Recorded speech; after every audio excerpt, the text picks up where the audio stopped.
Muli ang pagtuong Katoliko. Ako si Soc Fernandez.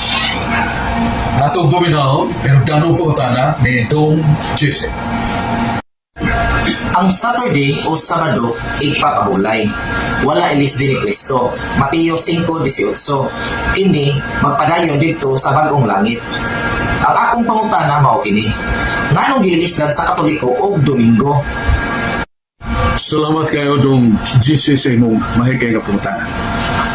Ang pag-usab sa ipapahulay nga Sabado ngadto sa Lord's Day, Days Domini kung Domingo, kabubuton sa Diyos. Kaya mabasa man na nato sa Oseas, Kapitulo 2, versikulo 11. Nagingon ang Ginoo nga pahunungon ko ang iyang mga ipapahulay. Ipapahulay nga sinimana, doon na po'y ipapahulay nga tinuig. Tanungon si Ginoo matod pa niya. O ang Diyos dili mamakat.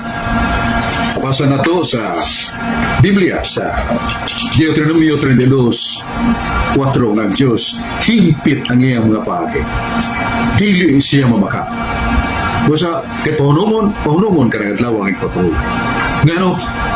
Kaya doon ay panultihon sa kinaadman na kanayon, Obi ratio liges sisa lex sisa. Kung ang kapuslanan sa balaod, nawad anong kapuslanan o kahulugan kanang balaura pangunuhan. Ang adlaw ipapahulay nga Saturday way nagatuman. Nasa Nehemias 13:18. Bisan ang mga patriarka kung maginikanan, wa makatuman sa adlaw ipapahulay.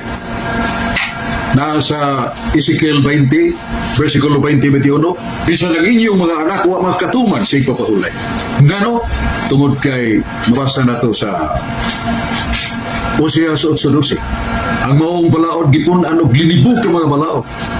Matod pa ni Kristo sa San Mateo 24:3-4, kamong mga magbabalaod, di kayo mo magkahikap sa balaod niyong gituman o gipatumat. Kay makabukto ang mga balaod ngayon yung bihatag o buhay nakatuman. Ang atong Ginoo makatuo kay gayon, gigukod siya tungod kay nanambal siya sa adlong Sabado. Ug doon na pa'y masakiton ngayang ipapasaan sa iyang banig o mga habol o gidili na sumala sa Jeremias 17:21. Mao na nga si San Pablo ningon kay kung si Jesus naghatag pagkapahulayan dili na maghisgot og laing adlaw.